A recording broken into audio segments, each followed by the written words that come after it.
Okay, so let's start. Last time we defined what's the Riemann surface. So a topological space is a Riemann surface.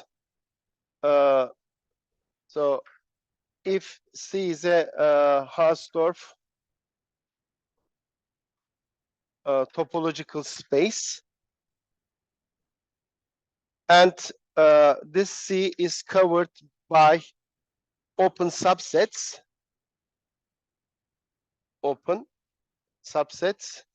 and there are maps from this U alpha into subsets of complex plane, so that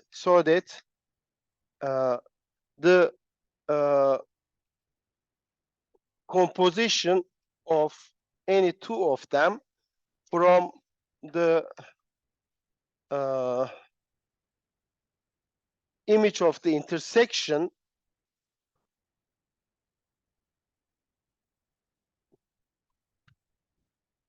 under phi alpha and from to the image under phi beta is a holomorphic map. Is a holomorphic.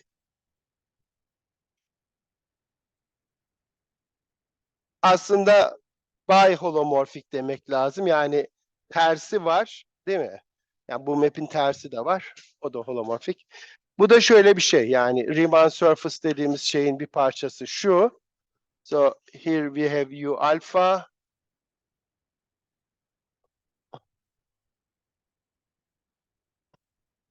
Okay. Burada kayıt yapıyoruz değil mi? Okay.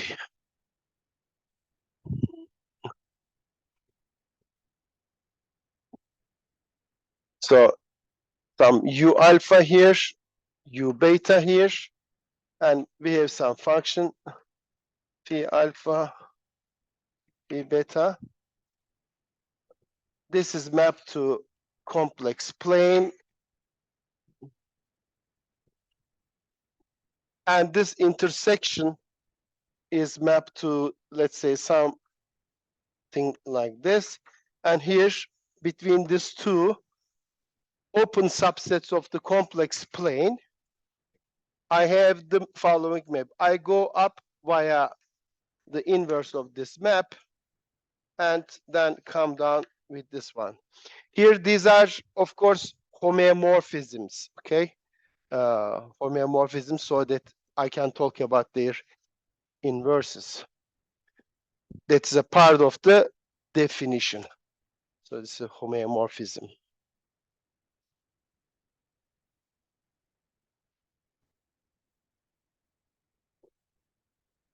We gave one example last time, CP1 examples. One example was CP1, and we can just write it as the union of two open sets.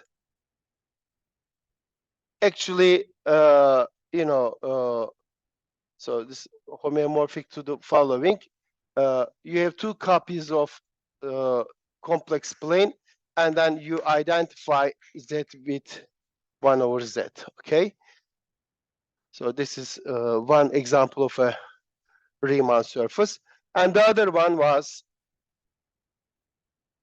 complex torus. So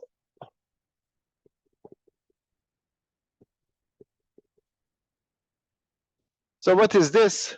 So C in this case is this. You take complex plane and divide it by the lattice generated by two vectors.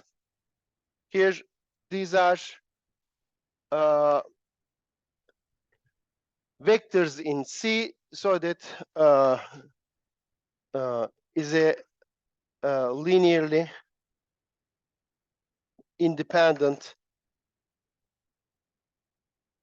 set over real numbers. Okay, so what we mean by that, these two vectors are like this, W1 in the complex plane, W2. They are not parallel to each other, okay? They are linearly independent over complex numbers. And what is this gadget? I guess we were just talking about this. So I considered the special case. Let's say this is just the vector 0, 1, 0.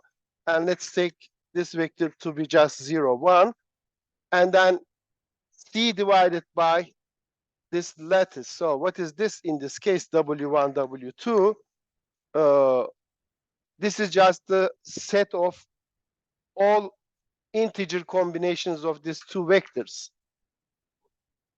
So what is this? This is just m times W1 plus n times W2. M and n are just integers. In this case, of course, these are just these two vectors. So if I multiply this one by m, I get m comma 0, and this is 0 comma n.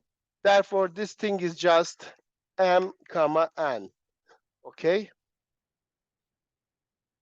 You may regard this also as a subgroup, actually, subgroup of C under addition, right? This is an additive group, and this is a subgroup. And torus is just the quotient group, actually. So C divided by this group. But topologically, what is this? So we, you see, I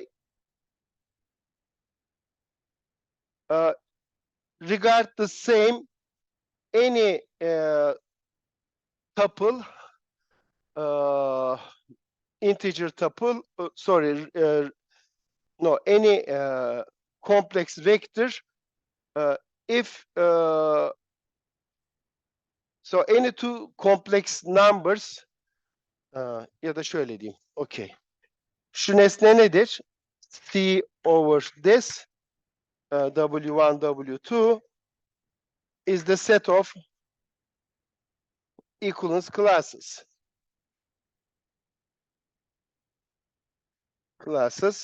So of points in C. So I have 2 points, let's say like this, x comma y. This is related to z prime if what happens if this is just integer translation of the of this complex number. Okay. Yani bir kompleks vektörü eğer integer kadar ötelerseniz onu diğeriyle aynı görüyorum. Yani şu bir xy vektörü ya da x artı iy vektörü. What I do, I just add integers to this. So this is x plus m. This is the real part plus I times y plus n. So if I increase real and imaginary part by integers, then you get something equivalent to that gadget. Now, what is the quotient space then? You see, in the complex plane, every equivalence class has a representative in the unit square. Why is that? Because any complex number can be just, the equivalence class of this. If you want, let me write it like this. Equivalence class of this is equal to, let's say, x prime plus I y prime. So if this is the point here, x plus I y, then there is a point here, x prime plus I y prime, so that the difference between these two is a vector consisting of integer components. Okay? Every point in the complex plane has a representative in this square. Therefore, in the quotient space, I can just, concentrate the equivalence classes of points contained in this square. But you see, if you want to draw the picture of the quotient space, then every point should correspond to a unique, every equivalence class should be represented by a unique point. But in this case, this point and this point represent the same equivalence class. Why is that? Because this point is, let's say, x comma y. What is this point? This is x comma y plus 1, right? So I should identify these 2 points. Similarly, this point should be identified with this one. And actually, this whole edge must be identified with this one. So we just write it like this. So we will just equate this side with this side.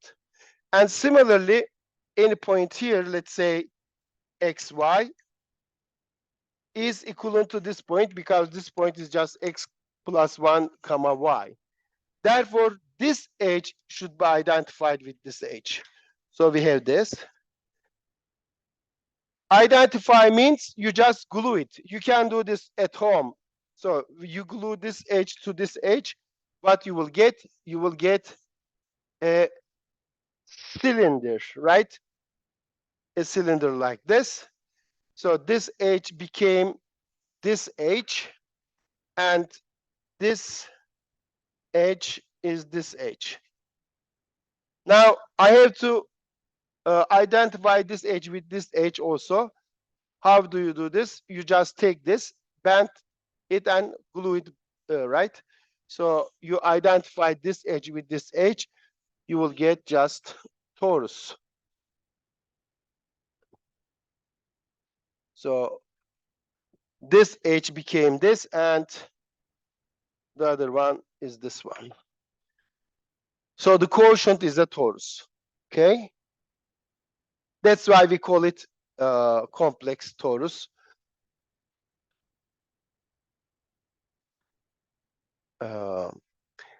What about if my vectors are arbitrary vectors, not like 1, 0, 0, 1? Doesn't matter. In general, şeyi de söyleyeyim bundan önce. Koordinat sistemlerimiz ne olacak? Koordinat sistemlerimiz şu olacak.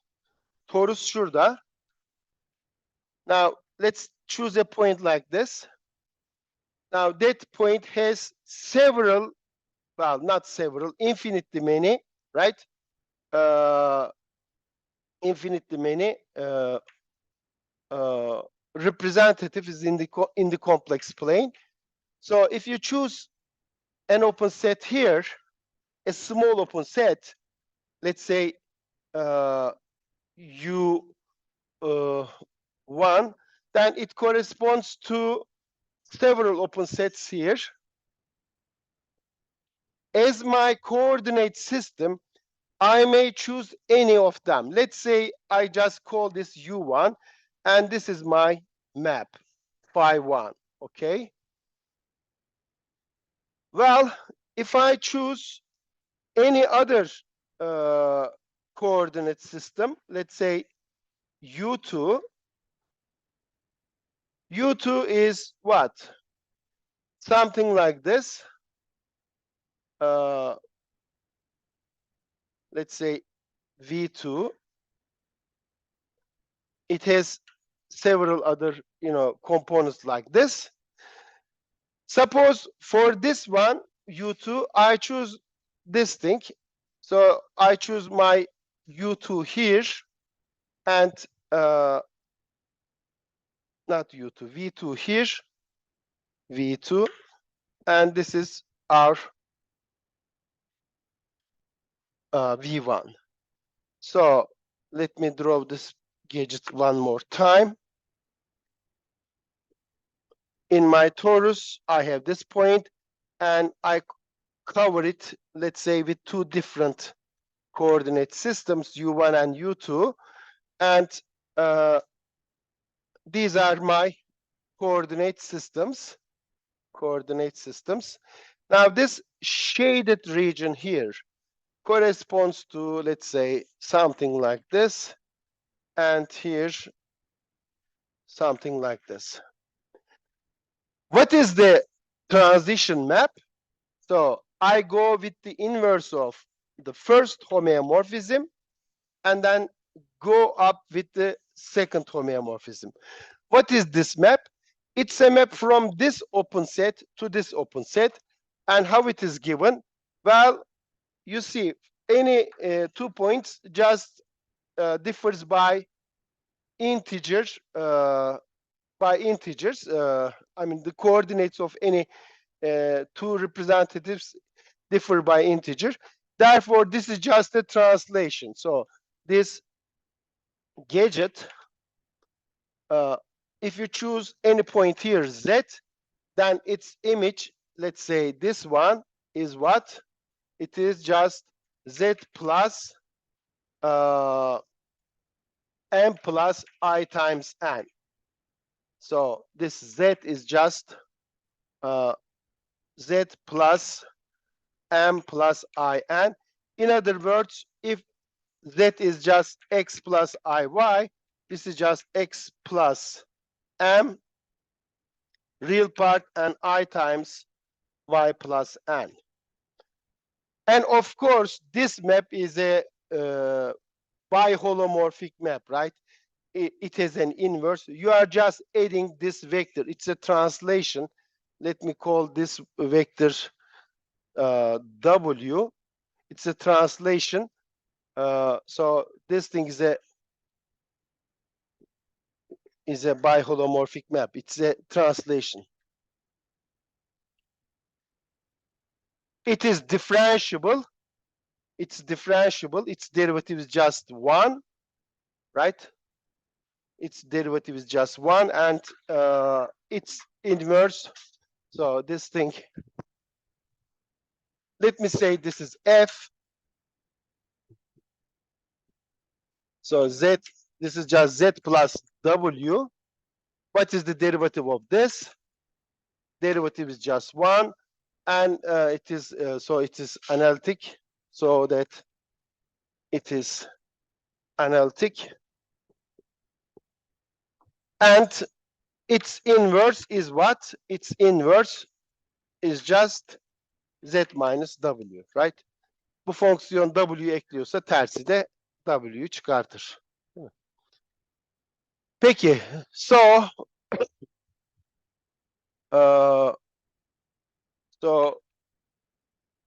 niye bu compact?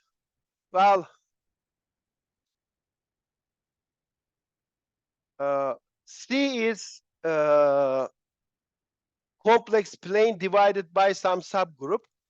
However, you know, our complex, our Riemann surface is the image of this square, right? In the quotient space. So this is just maybe C divided by this W1, W2. But remember, this became just the unit square divided by some relation. Namely, you identify this edge with this edge and this edge with this edge. So it is the quotient of a compact set. Compact set. Therefore, since it is the image of a compact set, C itself is a compact set. Since C is the quotient of the unit square I cross I, which is compact,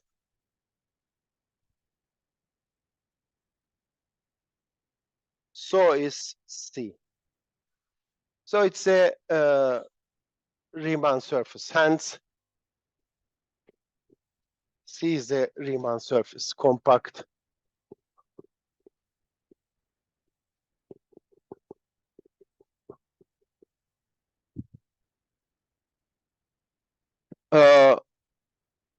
In general,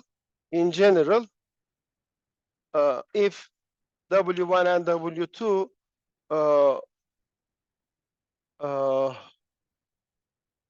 are linearly independent vectors over R. Yani tabii ki bunlar kompleks olarak linearly independent olamazlar. Çünkü bu sayıyı W2 bölü W1 ile çarparsam bunu elde ederim, değil mi? Hani kompleks olarak linearly independent değil bunlar. Real olarak, right? As complex numbers, they are not linearly independent, right? I might just multiply this by W2 over W1 and I get W2. But over R, we ask them to be linearly independent. In this case, the picture will be like this. So W1 is this, W2 is this. Then our lattice will be like this.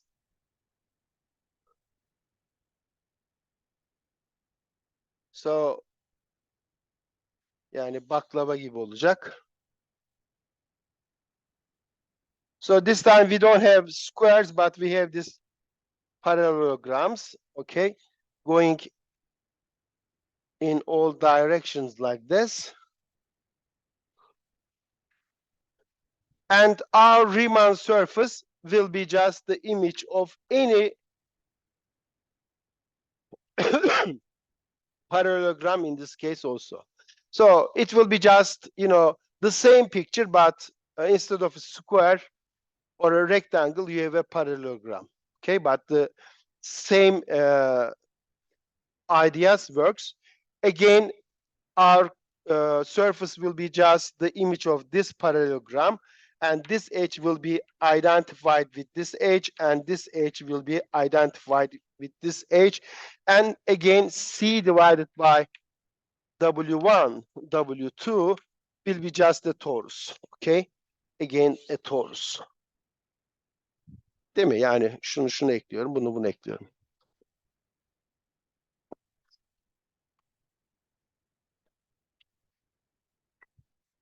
Ha.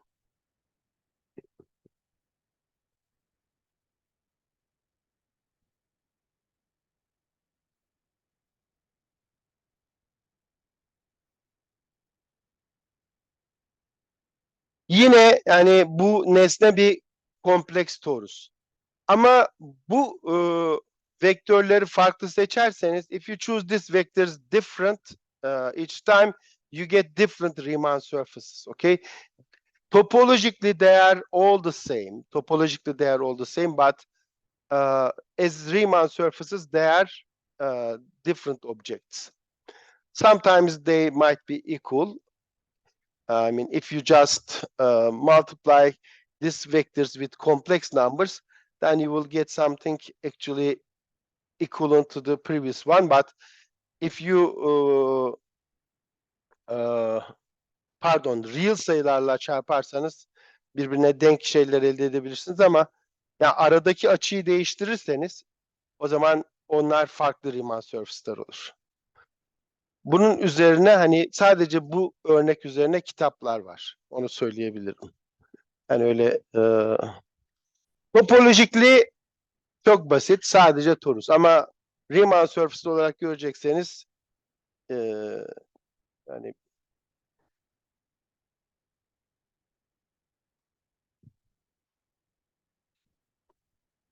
evet.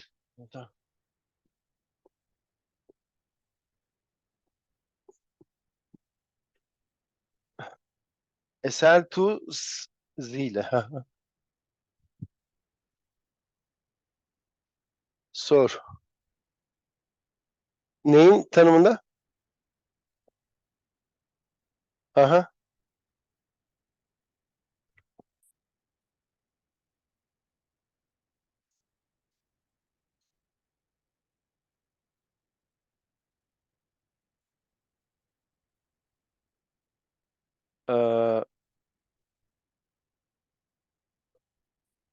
Ya muhtemelen countable yeterli olacaktır. Çünkü biz onları surface olarak görmek istiyoruz. O zaman da onlar işte aslında second countable oluyor falan. Da yani onları boş verelim şimdilik. Yani infinite kompakt olmayan Riemann surface'lar da var tabii. J'nin kendisi. Yani complex line o da bir Riemann surface. Kompakt değil. Ama onu bir taneyle cover ediyoruz ama şöyle bir Riemann surface da olabilir yani.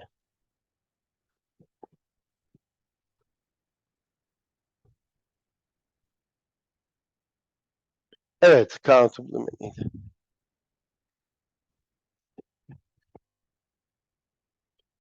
Değil tabii ki. Aha, evet, evet. C bounded bir şey değil mi? O, yani şey değil. O, yani R2'nin subseti olarak görürseniz kompakt değil o.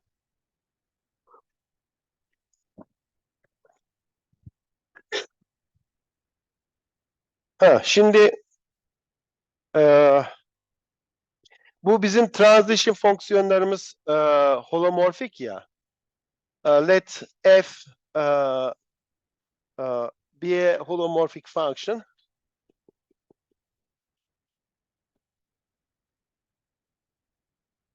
For example, one of our transition functions like this. Okay. It has real and imaginary parts, right? F of z. I may write it like this, and every complex valued function has a real part plus an imaginary part. And we know that since this is holomorphic, its real and imaginary parts satisfy the following equations. Then u sub x is v sub y, and u sub y is minus v sub x. Since they are analytic, f is an analytic function, so we have this. Therefore, the Jacobian of f,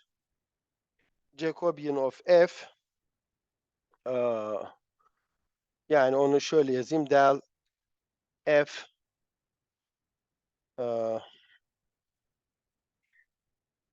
del xy ya da del uv del xy, bu da nedir? İşte u sub x, u sub y, v sub x, v sub y. Bu da neye eşit? U sub x, v sub y minus v sub x, u sub y. Yani daha doğrusu bunu tabii determinantını alırsak şöyle diyeyim. Determinant of this.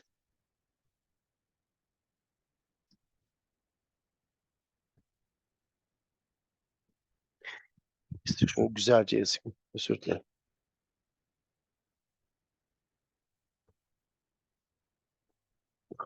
Determinant of the Jacobian of UV. This is just u sub x, u sub y, v sub x, v sub y. And this is just u sub x, v sub y minus v sub x, u sub y. But from the Cauchy-Riemann equations, let me just, so v sub y, this is just, v sub x is just, okay, yeah, so this is just, v sub y is just u sub x, so this is u sub x squared, and v sub x is minus u sub y, so this is plus u sub y squared. And since we are asking, okay, so this is non-negative. This is non-negative. If f is a biholomorphic map, yani tersi de varsa, then f prime, so u plus I v is never zero, so that this Jacobian is always positive. So determinant of this is always positive. Bu ne demek? Bu işte hani kompleks geometrinin neden özel olduğunun en büyük şeyidir, nedenidir. Bu determinant her zaman pozitif.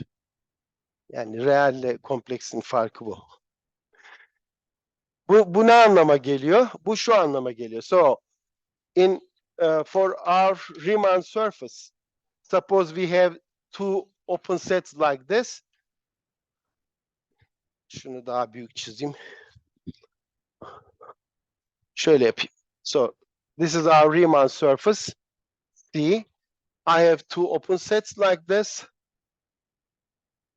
V alpha, V alpha, V beta, V beta. Okay. Let's choose the point here. That point is here and here. Well, I may choose local orientation. What I mean by orientation, you see, I am in the plane here, right? This is just a copy of R2, and I can choose an orientation here, clockwise or counterclockwise.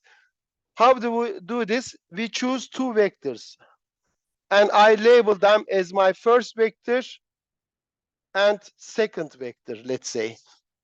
V1, V2. This map here, this our transition function, phi alpha inverse phi beta, has positive Jacobian. This means the following. This map takes these vectors and maps them here like this. Let's say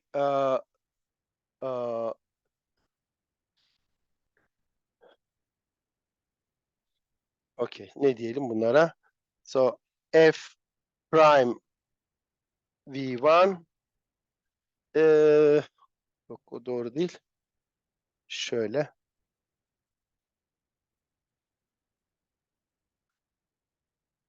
Yani aslında bu vektörlere ne yapacak bu?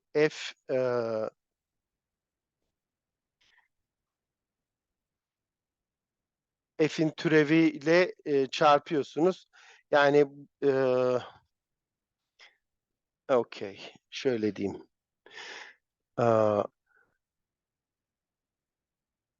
df at şu point P olsun. P noktasındaki türevini V1'e uyguluyorum. Bu da df p at V2. So what is this gadget? df p at V. This is just actually directional derivative at the point P. So this is just f of P plus V, sorry, limit as T goes to 0, f of P plus TV minus f of P divided by V. What is this? This is just the Jacobian, right, directional derivative, and directional derivative is just Jacobian of f at P times the vector V. Right? Efendim? Gradient, özür dilerim. Bu da nedir? Jacobian'ı. Tabii bunu f'i ben sanki R2'den R2'ye gibi düşünüyorum. R2'den R2'ye gibi. fxy is just uxy, vxy. Tamam mı? Real ve imaginary part'ta. So regarding as a map from R2 to R2, it has two components, U and V. And what is this gradient? gradient değil tabii bu. Şey olacak. Şöyle diyeyim.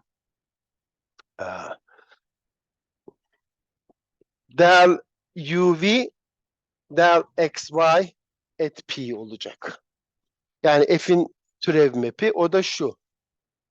Yani aslında U'nun gradient'ı ile V'nin gradient'ını yan yana yazıyorum. Yani U sub X, U sub Y, V sub X, V sub Y.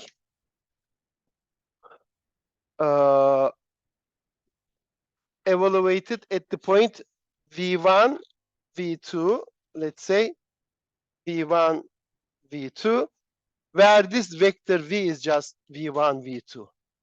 Yani şöyle bir vektörüm var, V vektörü. Komponentleri V1, V2. Bunun bu türev map'i altındaki görüntüsü bu. Okey. O halde yani ne var elimde? So this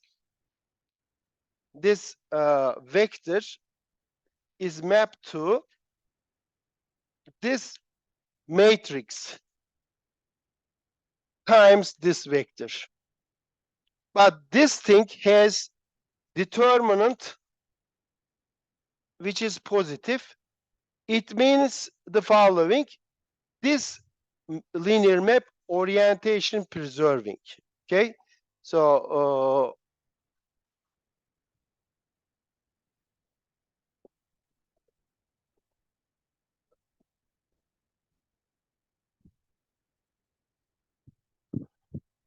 şöyle yapayım.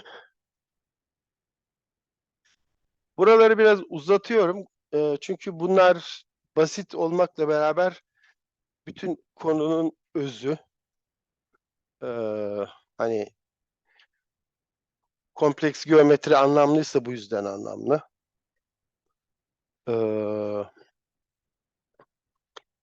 Bu determinant pozitif. Hence the derivative map preserves orientation.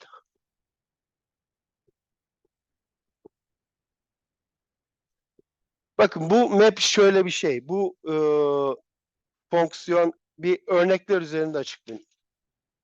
Şimdi bu U sub X, U sub Y, V sub X, V sub Y ya. Bu nasıl bir şey?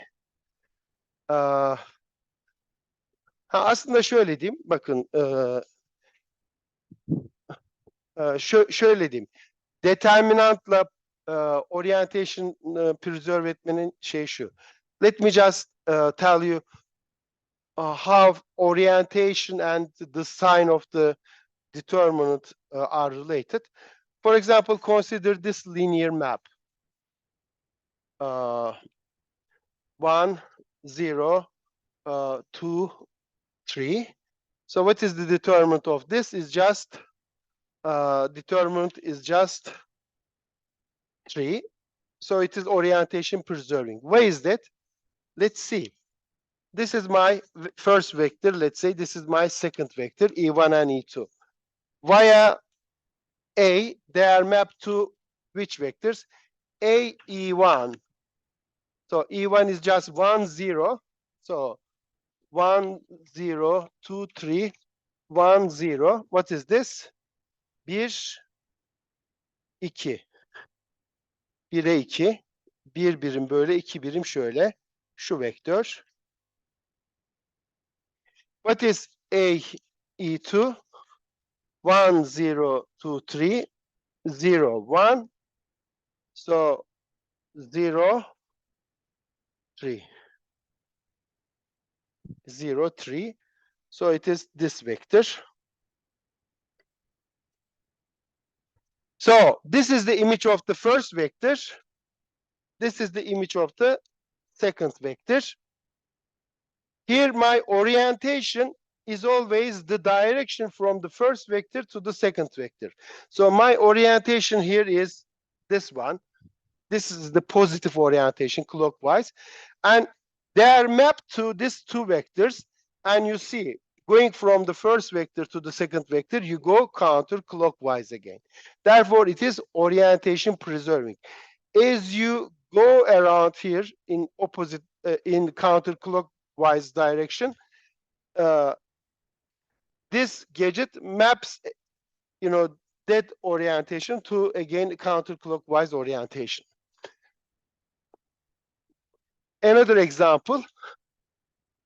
Okay, 2, 3, 1, 2. So what is the determinant? Olmadı. Şuna da 2 yapayım. Yok, bunu 1 yapayım, bunu da 2 yapayım. Ya da böyle kalsın. 2 eksi, şunu sileyim de. Kamerada çok kötü çıkıyor. 1 ne dedik? Yok, 2, 3, 1, 1. Okay. What is the determinant? Determinant of A minus 1. So it is negative. Now let's see what happens to the vectors A, E1. So 2, 3, 1, 1, 1, 0.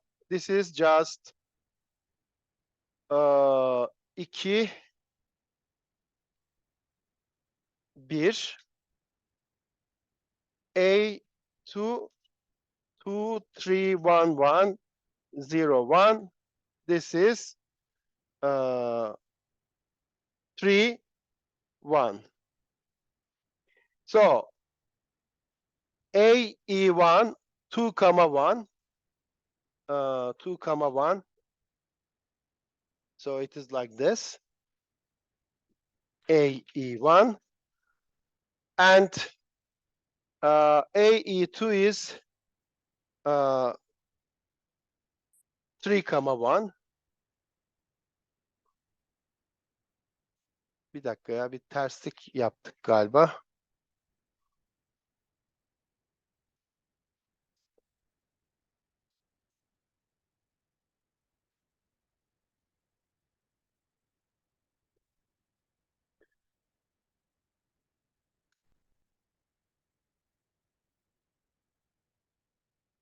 Üçe 1.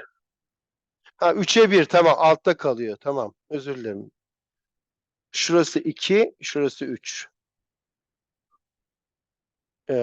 Şöyle diyeyim.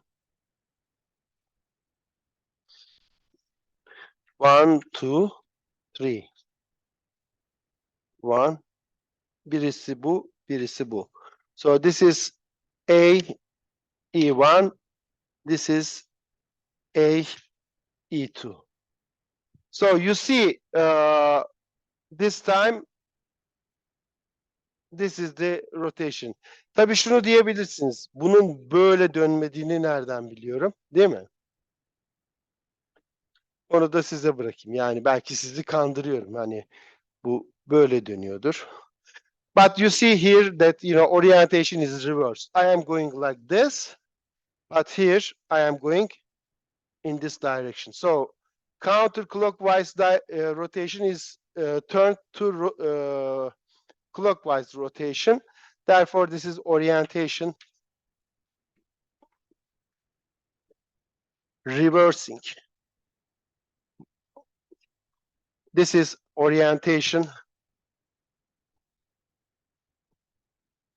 preserving. And in our case, this determinant, right? In our case, this determinant is always positive. Is always positive, right? This determinant is always positive. Therefore, our transition functions orientation preserving. Bunun anlamı ne? Bunun anlamı şu. Our compact Riemann surfaces are always orientable. Actually, they are not only orientable, they have a preferred orientation. They come with an orientation. So it follows that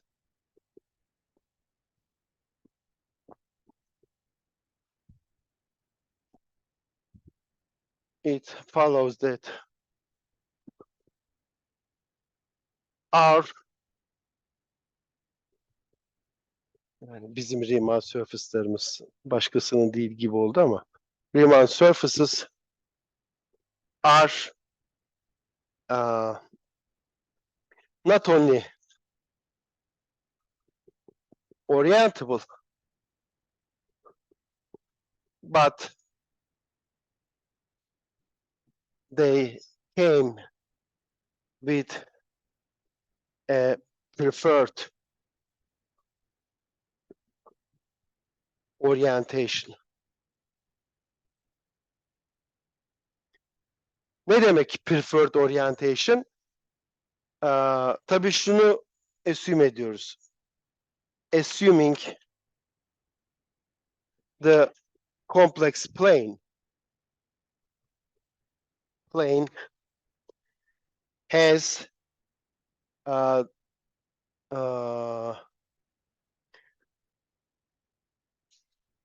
is canonically oriented with counterclockwise orientation.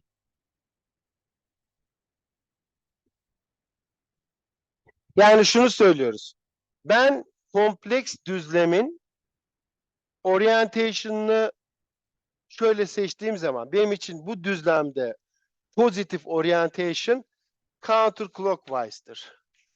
Bunu kabul ettikten sonra bütün Riemann surface'larının otomatikman bir orientation'ı var. Neden?